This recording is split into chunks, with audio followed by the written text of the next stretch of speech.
of profound effects on our economy and our society. First, it allowed a long period of time during which a peculiar gender division occurred in American life. The man goes out and gets the rising wage. The woman doesn't. She stays home.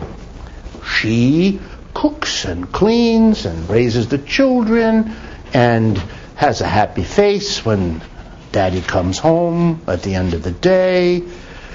What is sometimes called a family wage. This peculiar arrangement in which the woman is house person, child person, food person, cleaner-upper, and all of that is unthinkable without a wage that goes like that. You know how we know that? Because you all have given all of that up. You ain't going to do any of that. The men, for those of you that are women, the men that you connect to or live with and don't want you to do that, and you don't want to do it anymore either, that's over. You know that your standard of living can't do that. Can't do it. Even if you wanted to, you can't do that. And for many women, it's a tremendous difficulty. Now, for several generations, as they have to be broken from that old model, which their mother or grandmother still has deep in them, and the newer generation of women have to... This is not just a feminist issue and so on. It is that. But it's also an issue of how this economy evolved that even made that possible. That kind of peculiar division. Okay, second thing that happened. Americans got the idea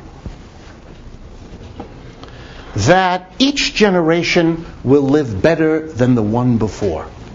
That it is to be expected as your kind of birthright, as somehow built into this culture, that your parents live at a higher standard of living than your grandparents, and you more than your parents, and your kids will outdo you, and so forth. And it's just part of the American marvel, the American specialness, that this upward and onward. Well, you can see what supports that idea, how and why that would develop, because it has its grain of truth.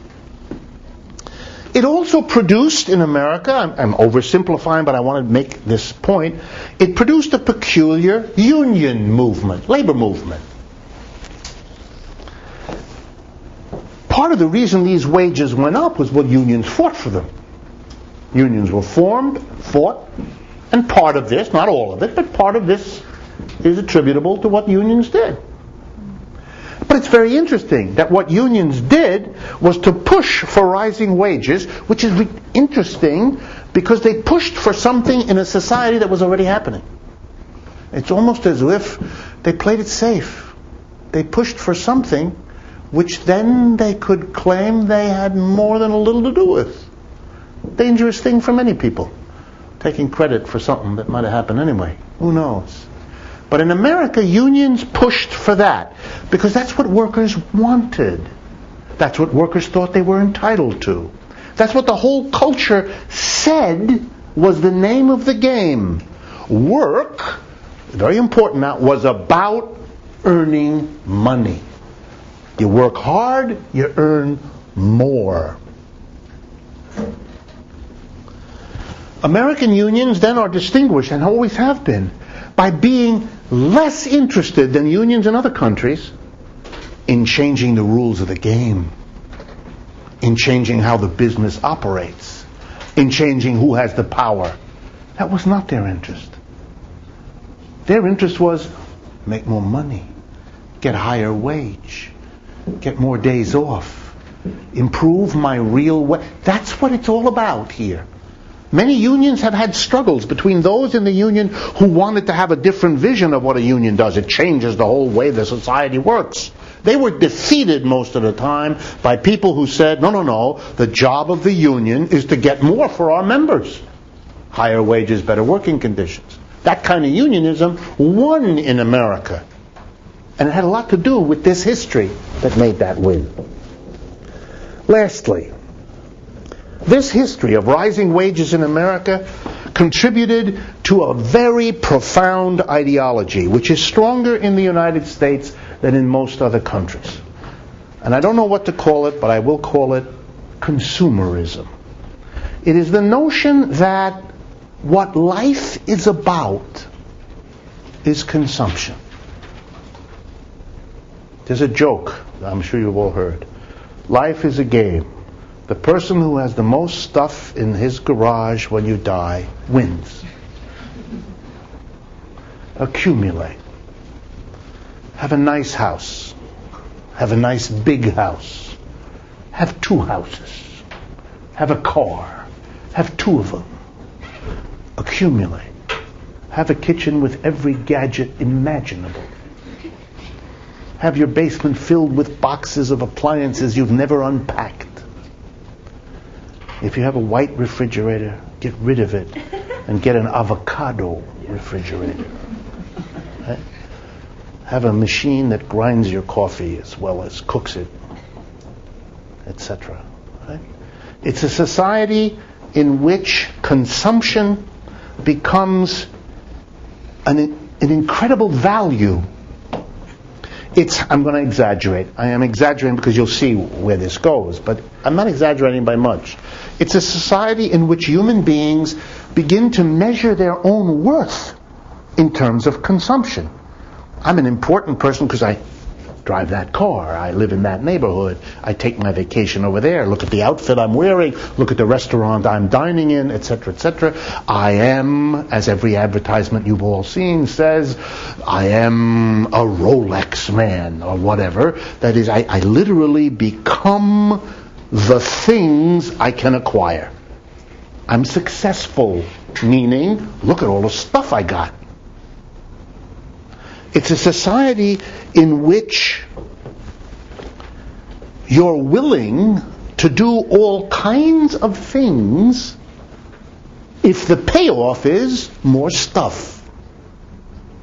If you ask people what kind of job they want, most Americans answer in ways that do not describe the work they will do, but rather describe the income they will get. I have a good job usually means a well-paying one. Not good in terms of how I interact with the other people I work with. Not good in terms of the social usefulness of the work I do. Not good in terms of the experience it has for me as a person. It's how much money I earn. And that in turn is important because I can buy with the money. That's important because it means people think like that. They think about consumption. Consumption is crucial for them. Americans accept working conditions that are in many ways more pressured, more speed up, work very high intensity. And when you ask them, the few who understand it, why are you working at a pace which other people in advanced countries would not accept? Why do you do it? For those few who understand that that's the case, which it is, by the way, in case you don't know, the answer is, for the knowledgeable American, I want that amount of stuff. I want that. Americans work, right, for example, today, 20% more hours a year than Europeans, on the average. Do you understand that? For every 5 hours a European works, an American works 6 in a lifetime. That's amazing. Americans work their asses off to accumulate money to take, when they finally have enough, a trip to France and Italy where they admire the pace of life. But that's what they do. They come back and say, these are marvelous people. They go out to dinner at 7 and they come home at 11. And they like to sit there for hours. I don't do that. I gobble coleslaw while working at the computer. Well, that's what I do. That's what I do. That's why my keyboard is all gluey. Right? Americans have a hard time thinking, for example, of the following. that it might be important, if you're troubled in your life, to transform the work experience. Might be more important for you than to get another $10 an hour. The work experience, the thing you do 5 days a week, pretty much from the time you get up in the morning, because you're getting ready to go to work, to the time you get home in the evening after you've traveled from your place of work. You put it together, that's the overwhelming bulk of your lifetime. The time that you're not dead. You're living. But we accept as a people work conditions that are absolutely atrocious. Time, pressure, speed, machinery we have to manage, and so on. Because that issue has not been a concern of American workers. It really hasn't. The Americans are concerned, how much am I going to get paid at the end of that day? And I'll take my pleasure in consumption. I'll suffer the work experience to have the consumer experience. The work experience is negative. The consumer experience is not just the positive. It is the measure of your worth, your success, your importance, what you've achieved in your life. It is the clear measure for everyone else and for you too. Okay, why is this so important? In order to make that point clear, I want to superimpose on this line a second line. And this line, same period of time, this line represents productivity. What does that mean? The amount of stuff produced by a worker per hour. That's all. The average, you're averaging, of course, the average quantity of output per worker's effort. You can measure in hours, days, doesn't matter. And I want you to notice something. The productivity also rose. And it actually rose at a slightly higher rate than the wages. In other words, and it's very important you understand this about America. Yeah.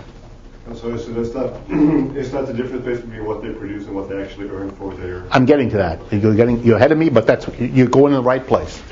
This is the output per hour. This is the wage per hour. The very thing I told you about, the ability of the worker to put aside the conditions of work, to basically give that to the employer. You pay me enough, I don't care what you do with my working time. I'll do it the way you want it, how you want it, under the conditions you provide, at the pace you insist on. I'll do all that. But you got to give me more. That's the deal. Okay? Because the worker permitted it. And because the employer discovered that this is a pretty good deal. I can pay my worker a bit more every year because I'm getting even more out of them every year. He let